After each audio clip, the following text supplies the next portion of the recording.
नमस्कार दोस्तों, स्वागत करते हैं आपका हमारे चैनल में। तो दोस्तों, धार्मिक और आध्यात्मिक कहानियां सुनने के लिए हमारे चैनल को जरूर सब्सक्राइब करें। आज की कहानी का नाम है सफलता का राज। किसी गांव में एक साधु महाराज रहा करते थे। उनके बारे में यह बात प्रसिद्ध थी कि वह जब भी नाचते थे तब बारिश होती थी। गांव के लोग भी उनका बहुत आदर सम्मान करते थे। जब भी गांव के लोगों को बारिश की जरूरत होती, तब यह लोग साधु महाराज के पास जाते और उनसे नाचने के लिए अनुरोध करते। जब वह साधु महाराज नाचने लगते तो बारिश जरूर होती थी। एक दिन उस गांव में शहर से 4 लड़के घूमने के लिए आए। जब उन्हें यह बात पता चली कि साधु महाराज के नाचने से ही बारिश होती है, तो उन्हें यकीन नहीं हुआ। शहरी पढ़ाई लिखाई के कारण घमंड में उन्होंने गांव वालों को चुनौती दे दी कि हम भी नाचेंगे और हमारे नाचने से भी बारिश होगी। अगर हमारे नाचने से बारिश नहीं हुई तो साधु महाराज के नाचने से भी बारिश नहीं होगी। अगले दिन सुबह सुबह गांव वाले उन चारों लड़कों को लेकर साधु महाराज की कुटिया के पास पहुंचे। गांव वालों ने साधु महाराज को सारी बात बताई। उनकी यह बात सुनकर साधु महाराज मुस्कुराए, परंतु कुछ बोले नहीं।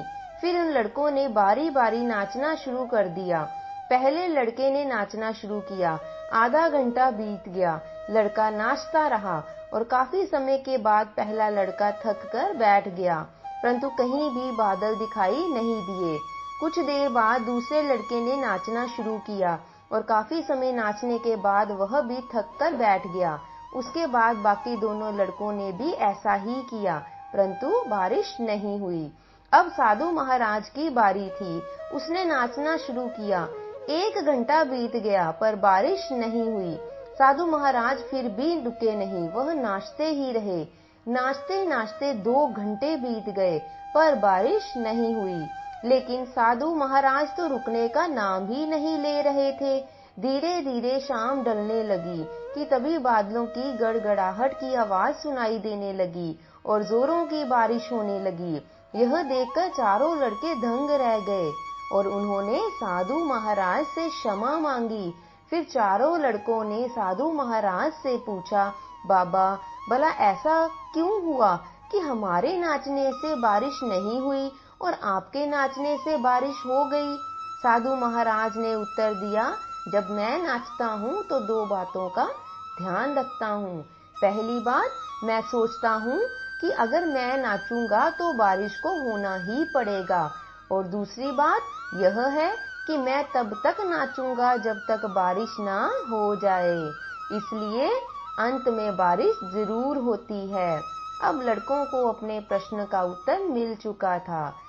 तो दोस्तों, देखा आपने, सफलता का एक गूढ़ रहस्य हमें मिल चुका है। इस कहानी से हमें यह शिक्षा मिलती है कि जीवन में सफलता पाने वालों में यही गुण होता है कि वह जिस कार्य को भी करते हैं उसमें उन्हें सफल होने का पूरा यकीन होता है। और यकीन अर्थात विश्वास एक ऐसा नैतिक मूल्य है जो व्यक्ति इसको धारण कर लेता है वो जीवन में कभी भी नाकामयाब नहीं होता है, क्योंकि विश्वास के सहारे ही दोस्तों ये जिंदगी टिकी हुई है। जब तक विश्वास होता है हमारे कार्य सिद्ध होने शुरू हो जाते हैं और हम कार्य को करते रहते हैं जब तक उसमें सफल ना हो जाएं। आशा करते हैं आपको हमारी आज की यह कहानी अच्छी लगी होगी। यदि अच्छी लगी है तो इसे लाइक और शेयर जरूर कीजिए, और यदि चैनल पर नए हैं तो इसे सब्सक्राइब भी करते जाएं और कमेंट जरूर कीजिए जिससे हमें प्रोत्साहन मिल सके। तो दोस्तों, अगली बार एक और नई कहानी के साथ आपके समक्ष उपस्थित होंगे। तब तक के लिए अपना ध्यान रखें। धन्यवाद।